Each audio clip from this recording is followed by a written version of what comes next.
Good Vach, everyone. Motzei Shabbos Bereshis. Wonderful, incredible Aschala. So many different things that can be pointed out. This week's Parsha, of course, there's Shem has put together a sefer, a chibur, the 70 rectifications. It's called Tikkunei Zohar, the rectification of the Zohar. These are 70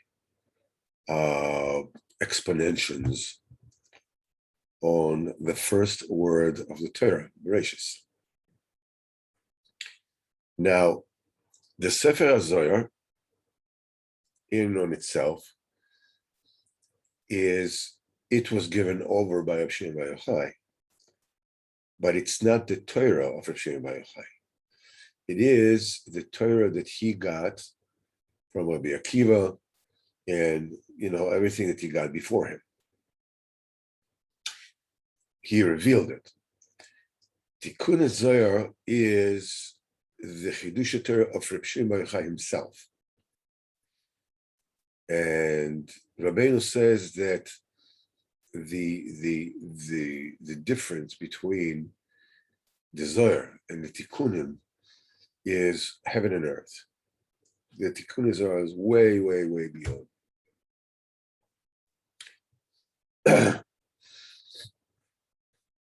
And they're just 70 revelations in which, they're pretty long, and over there, practically every sentence is a complete Torah. Every sentence of these tikkunim, of each one of those tikkunim, is almost a Torah on its own, which you could write a whole book of its own. And Rabbeinu said that the same 70 tikkunim, 70 rectifications, could be written on the word bara, the second word, as well. On every single word of the Torah, you could write the same, its own 70 tikkunim. Like the Tikkun Zohar on the word Bereshis. Gives a little bit of an insight on, here we're starting the Torah again, that we haven't even touched it. And we were talking about, that's the first thing. The second thing is the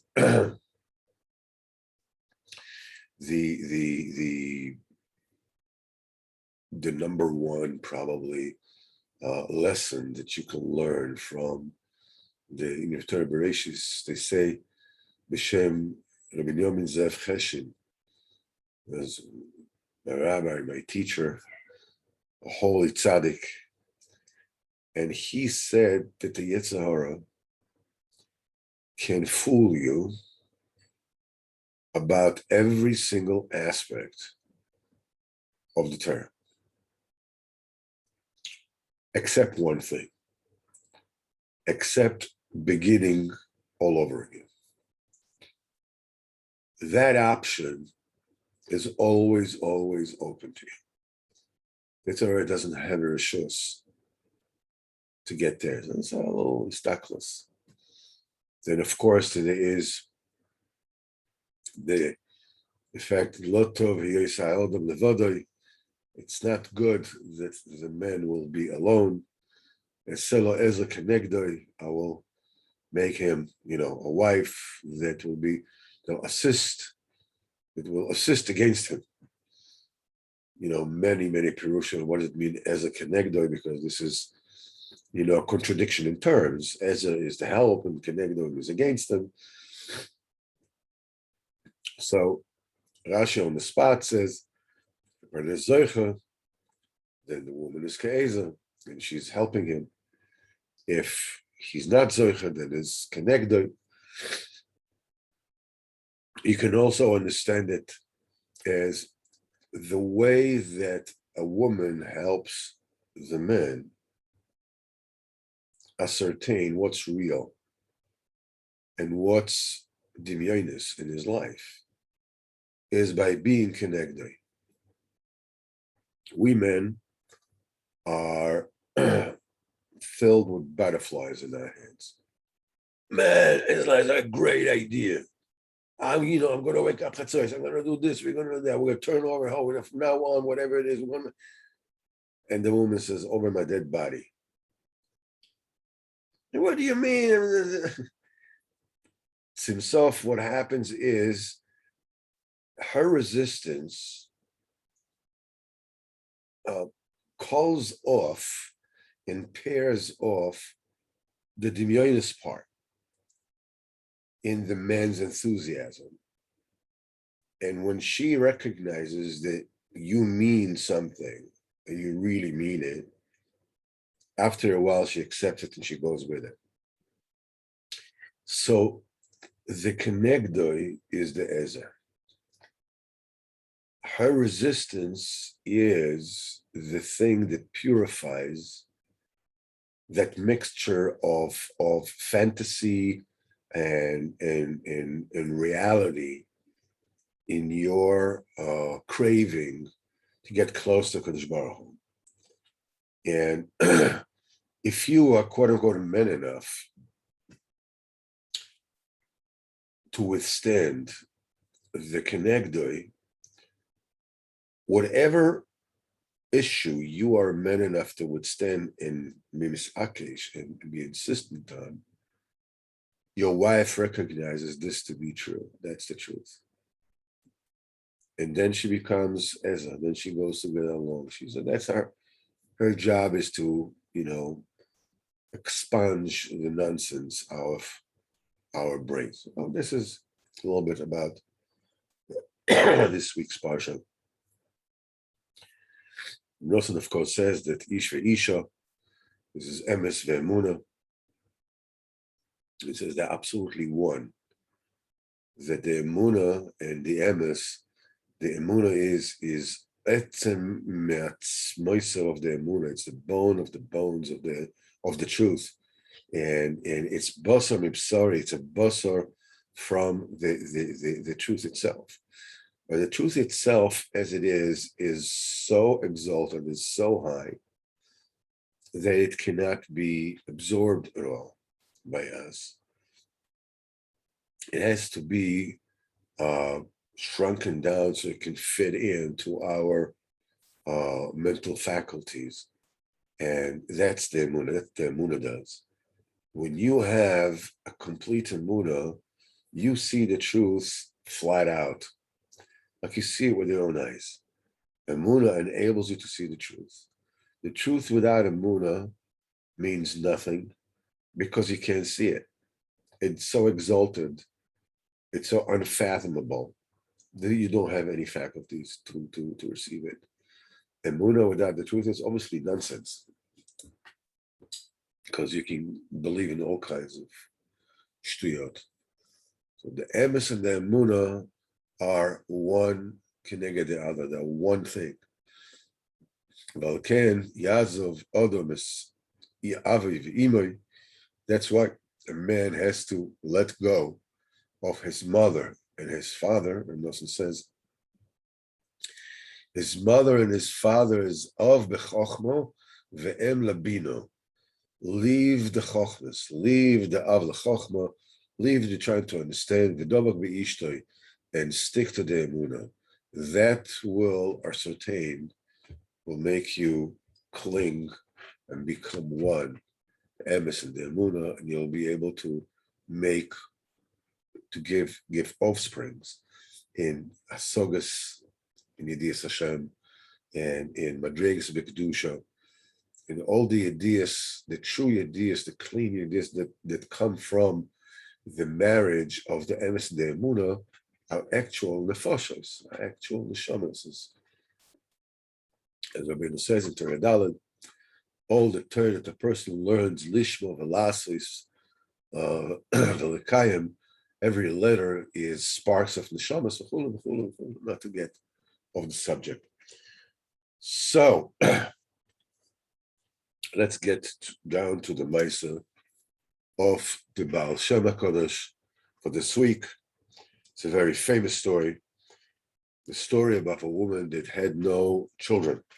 She came many times to the Baal Shem HaKadosh and asked him, to have children. Baal Shem HaKadosh didn't give her didn't promise her anything. So one time when she begged him so insistently, the Baal Shem HaKadosh said, okay, I will daven for you. And less than a year later, she gave birth to a beautiful baby boy. It was beautiful. Everybody benched him. Should be zecher and her, should be zecher to raise this child to Torah. And as it so happens, men tracht and Hashem lacht. 2 years later, the woman's world was basically, fell apart because the baby passed away. So the woman went to the Baal Shem Tov and asked him, to tell him what's happening. And she said, why didn't you ever chlonis on me? Why didn't you stand there, benevatel this gzeira that the child, so the child would not pass away? I was given such a treasure, mishamayim, and here it was, torn away from my arms. What did I do? What is my crime that the Kodesh Baruch Hu was so cruel or behaved so cruelly, seemingly to me? So Hashem said, listen, let me tell you a Maisa. There's a Maisa about a king that had no heirs, had no children. And he was in big tar because all his greatness and all his richness and whatever it is were worthless to him if he doesn't have, to leave somebody behind to sit on his throne. So he got all his ministers together and he asked them, what answers can they do? So one of them, from maybe it's the Jewish advisor, I don't know who it was, he says, my advice to the king is to have the king tell the Jews in his country to daven to HaKadosh Baruch Hu, so they should have children. So the king did that. And he told all the Jews, listen, I want you to daven to HaKadosh Baruch Hu, so the queen will have a son. And unless you do this, and if the queen does not give birth to a son, all of you are going to be exiled to a different land. So, as you can imagine, all the Jews got together with tiniest and tefillah and everything. And Holy Neshama, the Shemayim, heard the tefillahs of all the Jews. And he went to Kisa Kavod and said to me, send me, I will go down, and I will be a son for this king, so that he will cancel this decree from the Jews. So I said, okay. And sure enough, the queen became expecting. And she gave birth. And the Jews were very happy. Now this child was very auspicious and very precocious, very talented, very quick. Everything he learned, he got it on the spot. And he was, of such incredible intelligence that very soon, there wasn't anybody to teach him anything anymore. The only one left, as it were, in their country was, either the Pope or the chief bishop, whatever it is, the highest ranking priest of that land, that he was the most learned person on the land. And so the boy came to his father. The prince came to his father and said, listen, I really want to learn more. I want to learn sciences. So the king told the bishop and the archbishop or whatever it is to teach him Chochmah. So the archbishop said, the order of the king is a holy writ to me. But it has to be, there has to be a certain condition that I will learn with the prince any time of day except for 2 hours when we wake up in the morning. That time I am secluding myself alone in a room and I do what I do. I go up to heaven and I have my own avodah that I need to do. So the king says, no problem. And within a year, the child practically knew everything that the archbishop had to teach him. But he was very upset. He's prince. A prince usually gets what he wants. And he didn't like the fact that there were 2 hours that he didn't have any access to the priest. What's the story behind that? So he actually prepared a key, a double key. He copied the key of the door to the room of where the archbishop was, sequestering himself, whatever. And he came there during those 2 times very quietly, and he found the archbishop standing there, Dalton film. Gotcha. Nope. The archbishop obviously almost got a heart attack. Now the prince knows that he's a Jew. So the prince told him, don't be afraid. I'm not going to tell you a secret to anyone. But there's one condition. You have to teach me. This Teres Yisrael. Open up my eyes to understand what it is that is so dear to you that you're willing to risk your life in order to attain it. So the archbishop agreed, and he taught him Teres Yisrael, all the dinim and everything. So one day the prince says to the archbishop, it says in the Torah, Lilmod v'lekayim lishma v'lasis. So what's good is learning Torah if I'm unable to keep the Torah mitzvahs? I want to convert. I want to become Jewish. And to serve Torah, so give me an eitzah. How can I do this? So the archbishop says, Ashrecha, that this is what you're thinking. Don't see me that I'm seemingly serving and I'm worshiping idols. The fear of your father, the king, is above my head, and I don't have the mental wherewithal, the mental strength to be Mekadosh and Shemai. I can't do it. But apparently you're not like me. I am the slave of the king, and you're the son of the king. So therefore, this is my advice to you. Talk to your father. He loves you, honestly. Tell him that you want to tour the lands.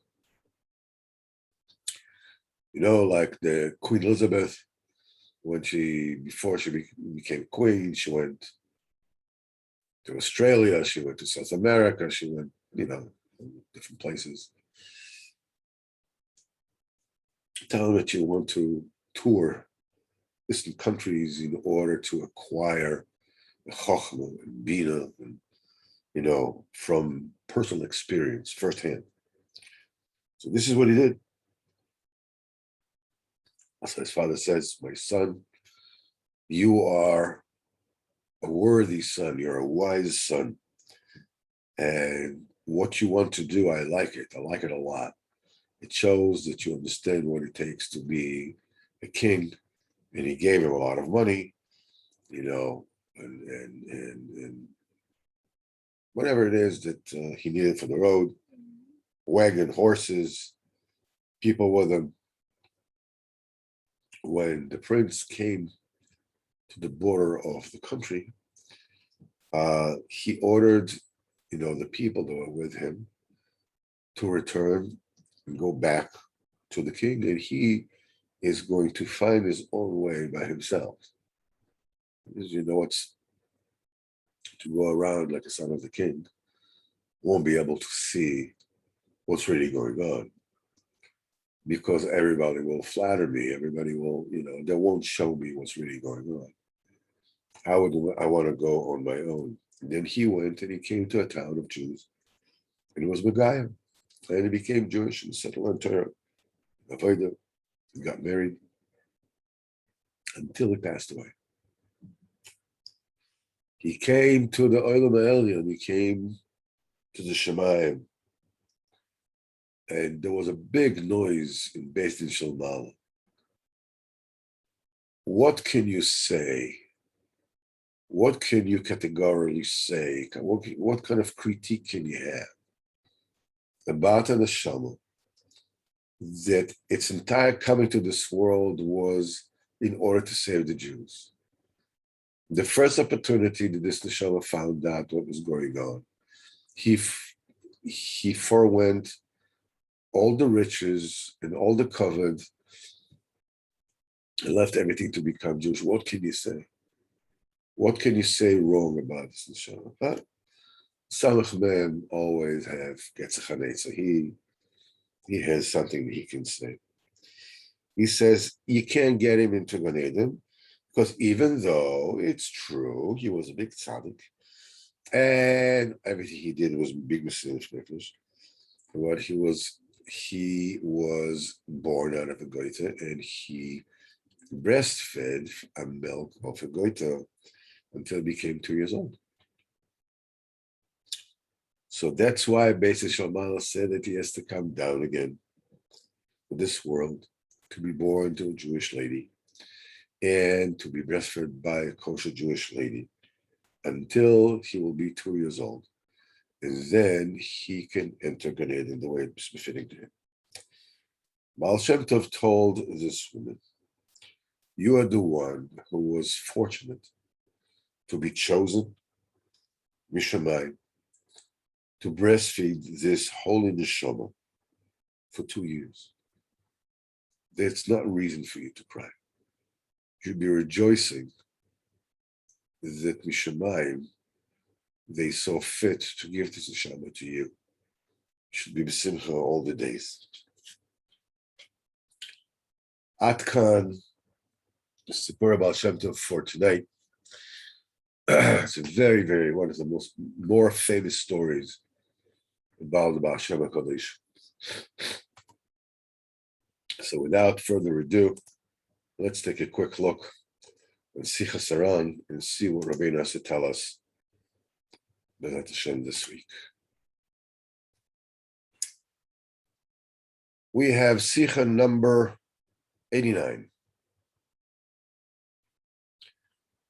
Da sheyesh chavilos shel averos. There are packages and packages of averos. Why? Because one avera begets another. When a person does an avera chas v'shalom, so the first avera schleps him to do other averas, and these averas, the second averas, the subsequent averas, are averas that belong to the first avera. It's the same type, it's the same root. And then when he does another averas chas v'shalom, this one also schleps along other averas that belong to that. Because every avera drags a person to another avera that has to do with them. But it doesn't bring a person to averas that is not shaykh to that. That avera specifically brings about averas that are from the same root, from the same cause of that avera. but not Averis from a different cause. And this is what constitutes chavilois of Averis Chas v'Shalom. Whole packages of Avera. Comes the first Avera, and with it schleps all the subsequent Averas that are connected to it. And there's another Avera, comes all the subsequent Averas that are connected to that. Very shano Averas should go acharei, because the first Avera, with all the Averas that came afterwards, that belong to it, is one package of Averas. And the same thing with another Avera, with Averas Shachet to that they schlepped after that. That's a different package. Until Chas v'Shalom, there are packages and packages of Averis Achmon Litzlan. Now, it doesn't end there. Every package of Averis creates a whole gang of avenging angels. Now, these are living entities. And this Mechavlim Tzokim, Havlam Chai, Havlam Zoyim. Give us life and give us sustenance. Why? Because the Baal Avera, the person who did the Avera, he has to give them life and sustenance. Because the first Avera that he did, nobody forced him to do it. So obviously he has to feed it. As the Zohar says, whoever it is that gives life has to feed. Every father has to feed his children. Then Avera is your child, as it were. So you have to feed it and malasot. You don't have what to feed it, so it'll take from your life. What does your child do when you don't have food to give him? He eats your food. Same thing here. Even the other Averas that schlepped after the first one, you have to feed them as well. Because even though you had to do them, you are forced to do them because it's, you did the first Avera. It's the Avera the Shtapta, so it means that you almost had no choice. You had to do them. So why should I feed them? It's the first Avera that I did on free choice. The subsequent Averas I was forced. There's the Afal Bichen, even though you still have to feed them. Why? Because they have a taina. The taina is you should have done a mitzvah immediately after the first Avera. If after the first Avera you would have done a mitzvah, that mitzvah would have protected you. So you would not have been schlepped into the subsequent Averas. So now that you didn't do it, and you went on from one Avera to the next, you have to feed them all. So now Rabbeinu says, okay, that's where the problem is. Now let's talk about the tikkun. This is something that happened. It's done.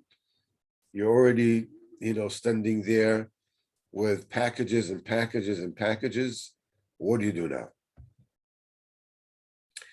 This is a tikkun room. Sheyilmad lasos v'lekayim ha-shloshes midos shel rachamim v'chesadim. You should learn what is and how to be mekayim the 13 midos of rachamim. And by the way, there's an easy way to do it. And every person is bevadai. It's recommended for every person to do it. Get yourself the Sefer Toime Devara of the Ramak, the Moshe Kodovera, that goes after every single one of the 13 midos of measures of Rachamim. What it is, how do you do it, how do you acquire that, how it becomes one of who you are. The Hainu, what does it mean? Midos of Rachamim, they should have Rachmanos. Do a lot of chesed. And be mekayim all the shloshes of midos shel Rachamim. Be mekayim all the 13 measures of Rachamim. Now, what happens is, because when you are actually be mekayim the 13 midos shel Rachamim, with this you are exciting above the actual 13 measures of supernal Rachamim. And that kills off all the mechablim that were made by the Averis. This surrenders them, defeats them, so they cannot take from you anymore. And it says, this is what it says, Kel melech yoyshev al kisei rachamim, v'choleh moichel avonos amoi, the forgiver of the sins of his nation, mavir rishon, that passes, that wipes away, rishon, first. What does it mean? What does rishon means? In other words, it's through the 13 measures of compassion, of rachamim, Kadosh Baruch Hu wipes out the first Aveira in the package. He wipes that one off. So all the other Aveiras go back to Kadosh Baruch Hu. They're no longer on you. And Kadosh Baruch Hu gives them chayes. And this is in the pasuk Alamda Poshim Drachecha. I will teach criminals your way, v'chataim alecha yeshu, and sinners will come to you. Chataim means the sins will come back to you. Drachecha, Alamda Poshim Drachecha. This is the 30 meters of Rachamim. As Moshe Rabbeinu says, Odreini hinei drachecha, show me your ways. What did the Kadosh Baruch Hu show him? 30 meters of Rachamim. So when you're learning how to do the 30 meters of Rachamim, Azai v'chatoim, the sins, the subsequent sins, will come back to you.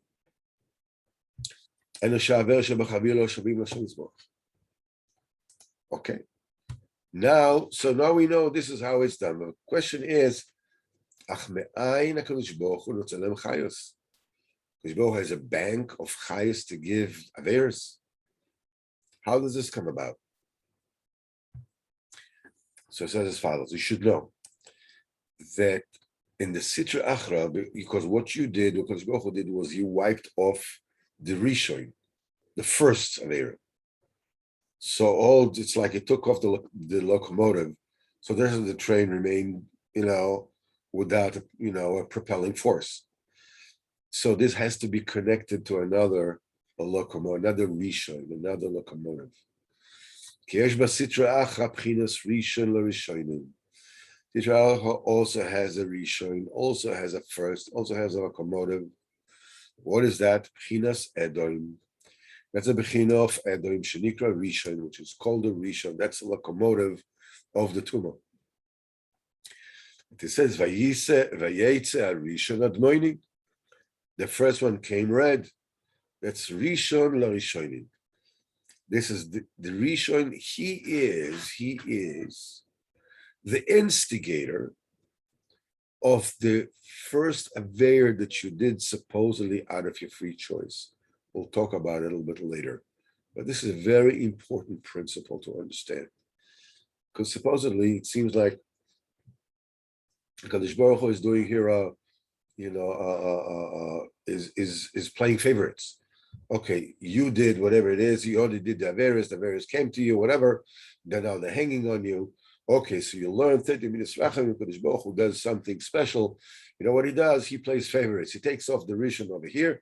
He connects you to another Rishon of a Sitra Achra. Why? What did the quote unquote the Sikha do to deserve now to be saddled with feeding all these affairs that you did? And okay, you were not at fault, but say that the first affair you were at fault. So how the Kadosh Baruch Hu, erases this one and puts a different locomotive there? The Esav Rishon Rishonim. He says because he is Rishon. The Esav is Rishon LaRishonim. In other words, he is Rishon. He's the first to the first Averis that you did supposedly from your own free choice. Because all these Averis are coming through him. Because Be'emes, according to the Godel of Kedushas Yisrael, a Yid is so holy, En Lehem Roi Klal Asos Averis Chas V'Shalom B'Chlal. It doesn't fit them to do any Averis whatsoever. So why did they do them? The Mechmas Tokef HaGolus, because the Golus in body and spirit, that we're suffering because of the goyim. It doesn't matter whether it is that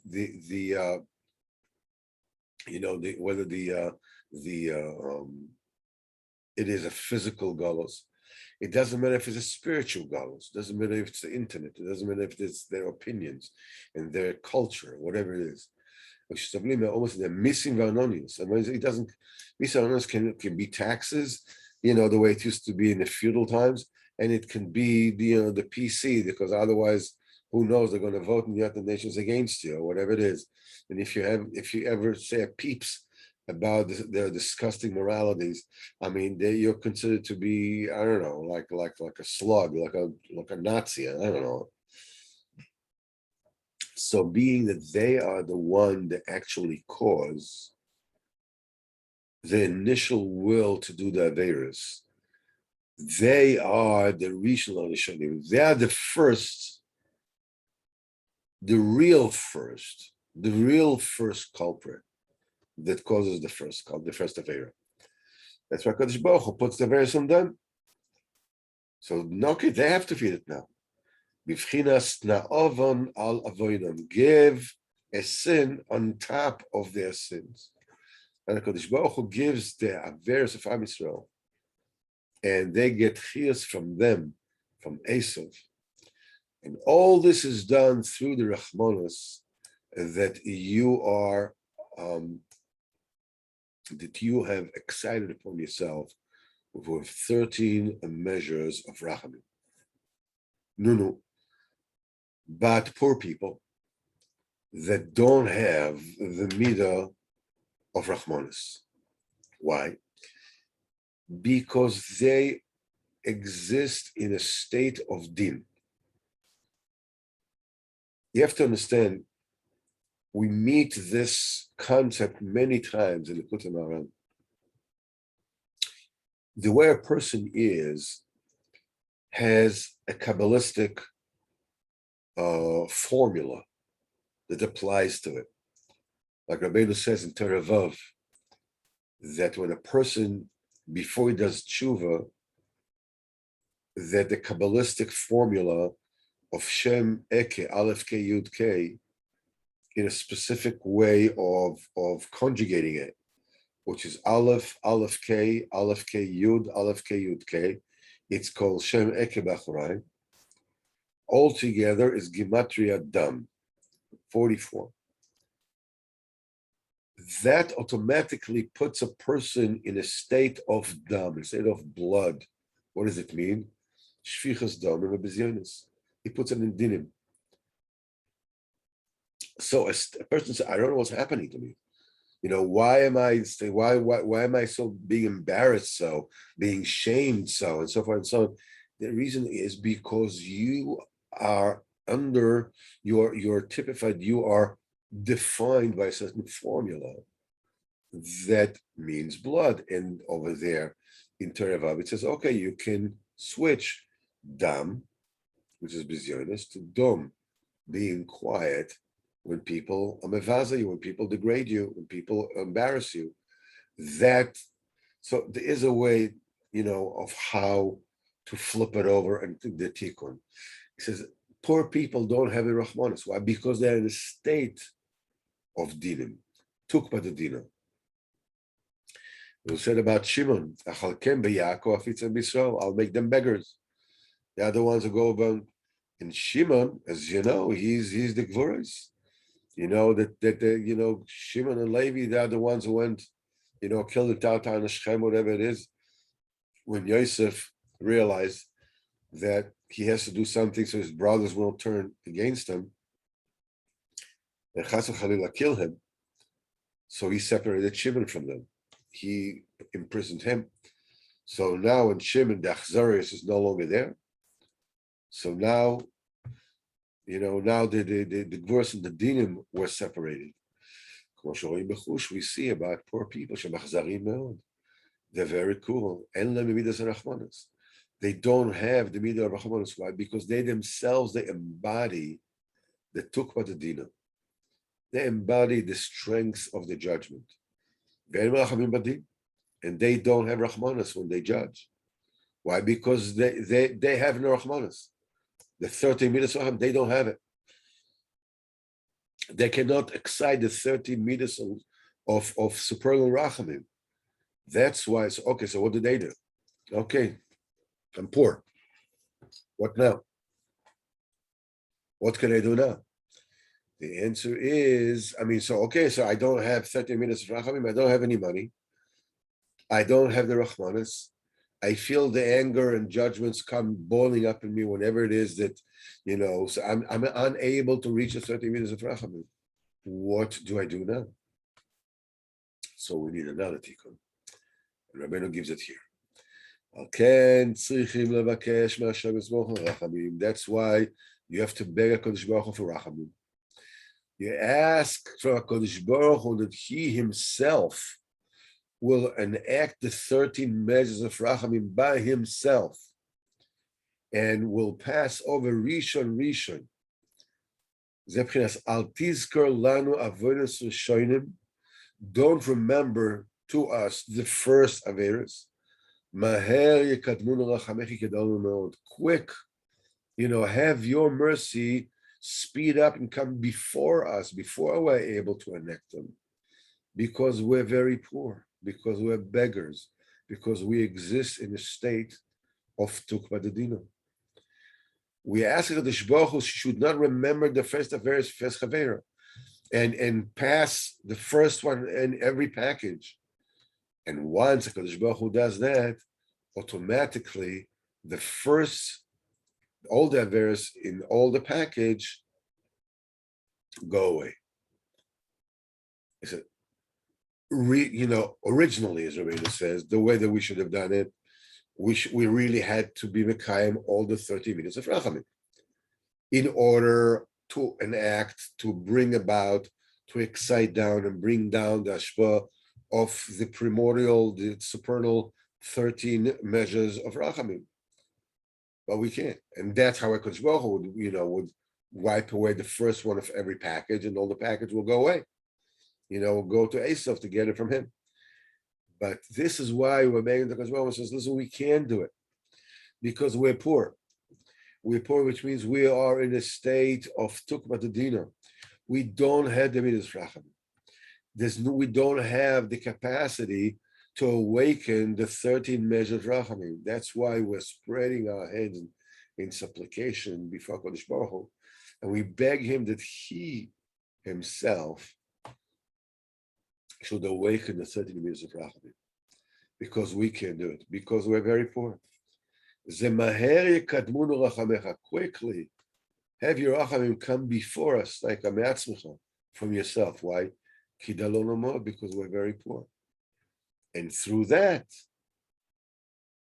don't remember the first Averis that we did. Rishon Kanal. This is one of the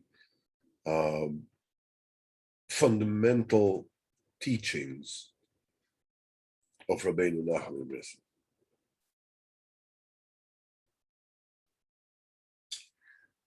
And I was told specifically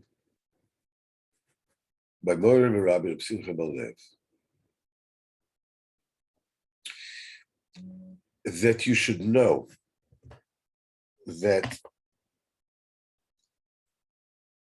because of that particular Indian, that Esav is the Rishon, on each and every one of us applies the principle of oinus on the first of Aver.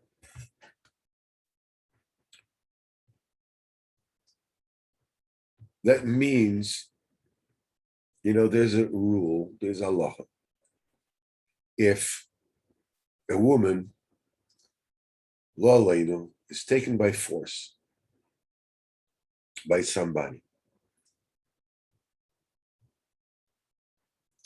unless her husband is a kohen, she's allowed, to get back to her husband.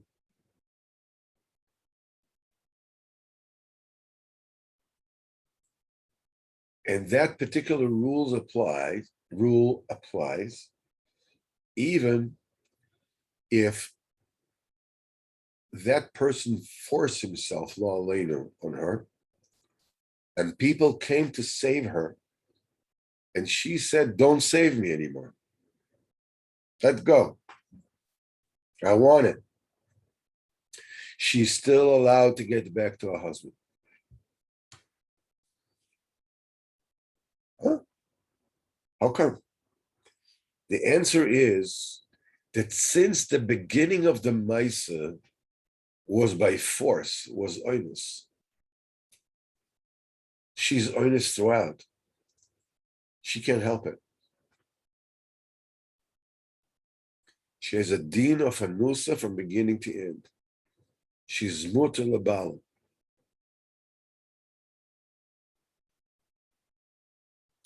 It is a very important principle for us to digest, because it's just about the most natural thing for us to assume, yeah, but I did the first Avera. I wanted to. Nobody forced me. And this is what the Yetzer Hara keeps telling. Who told you? Who told you to do the first Avera? And in fact, even he, so you know, so you should have done a mitzvah immediately. So cut the train, cut the, this vicious circle, this vicious cycle. The answer is, you should know that for the first Avera that you did, there's also a bechina of oinus. So you learn two things here. First of all, whenever it is that you find yourself doing, and people go through many and varied stages in life, some of them prettier than others, and some of them can be chas v'chalila, really, really ugly. Each one according to his own. What is beautiful for one can be ugly for another. But you can find yourself, a person can find himself doing things that and it's not that you're doing it once. It's you keep on doing it. You keep on getting back to it. Maybe you took a break for a little while, but then you find yourself doing it all over again. And it throws you for a loop to the point that you don't even know if you're feeling bad because you did what you did, or you feel bad, so you do these things to justify feeling bad. You no longer know, what does this begin, what does this end? Am I feeling bad because I do bad, or do I do bad because I'm feeling bad? And you feel that you're like in a washing, in a dryer, just going tumbling back and forth. Where on earth is going on? And you're just watching yourself. He says, what the heck am I going to do with this? There's a olam haba. There's a olam haba. There's literally hell to pay. What am I going to do? The answer is, you should know that kernel of desperation, that you have absolutely no idea how the heck you're going to get out of it. This comes from the Rishon LaRishonim. That's come from Esav, Admoini. What you need to do is you need to go to Kadosh Baruch Hu and tell Ribono Shel Olam, listen, let's put the cards on the table, okay?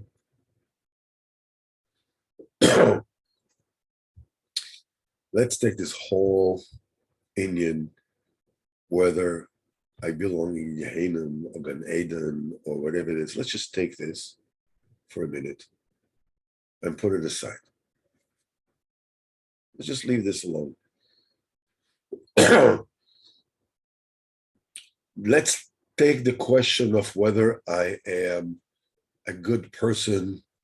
As the song goes, I'm just a poor soul whose, I don't know, what's it called, whose intentions are good. Don't let me be misunderstood, whatever the song goes.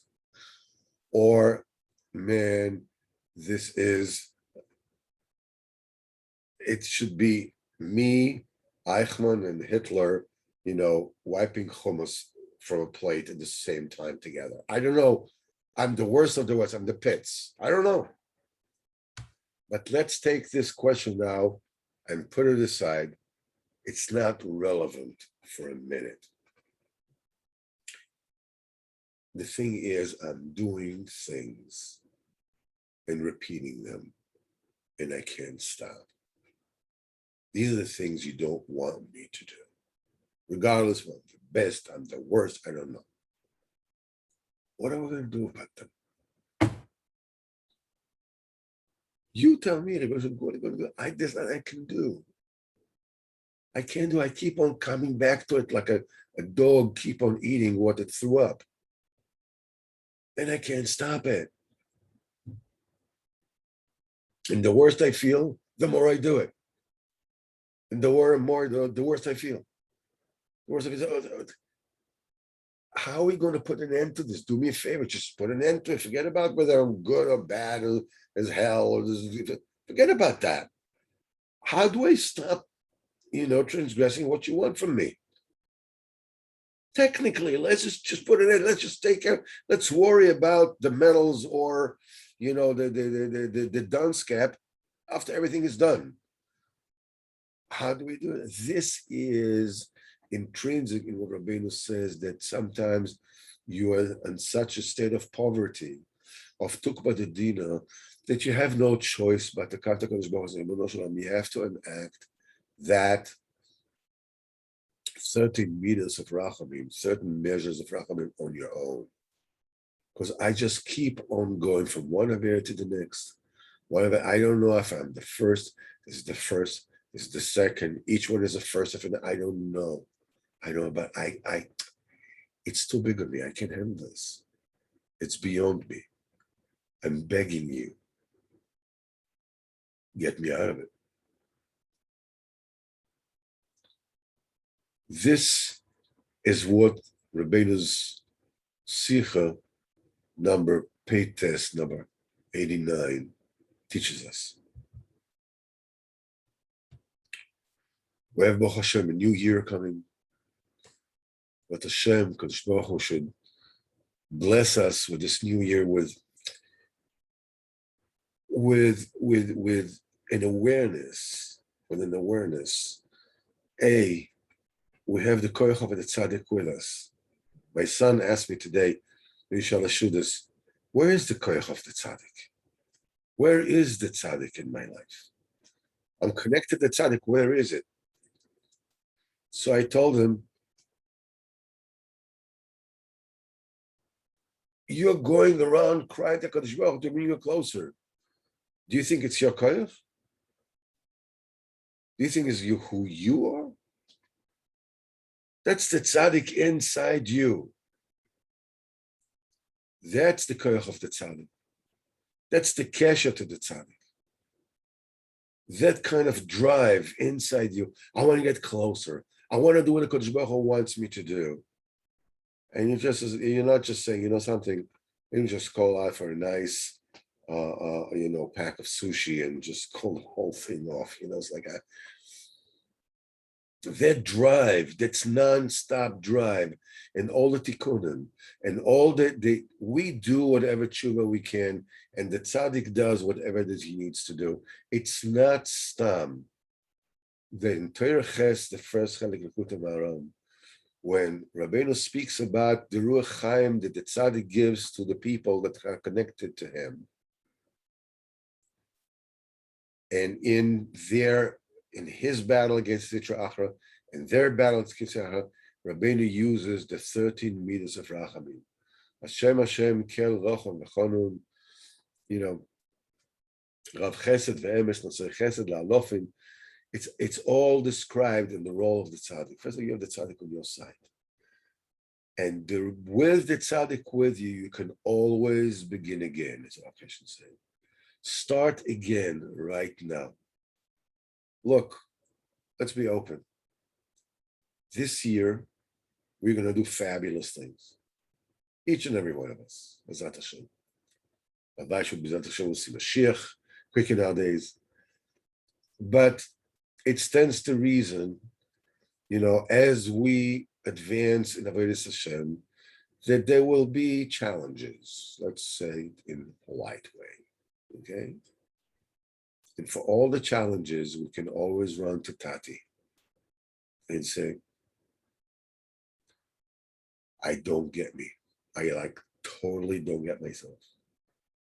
I don't know what to do with me anymore. I mean, I was like, man, this is what am I going to do with me? I don't understand. What am I going to do with me, man? I'm stupid with a capital Stu. What the heck am I going to do with this? I don't know. I know what's going on. I keep on doing the same shit. What's going on? That's what's going on. That's Avodas Hashem. That's what we're all about. But Hashem, because Baruch should help us. It'll be a fantastically good year. Mitzvah Hashem Monday, we'll start a different Sipurey Maisis. We'll see what it is yet. I don't know. But Bezat Hashem, I'll see you all in Mitzvah Hashem Monday. It's possible that let's just put everybody here. Let me just stop the recording for a minute.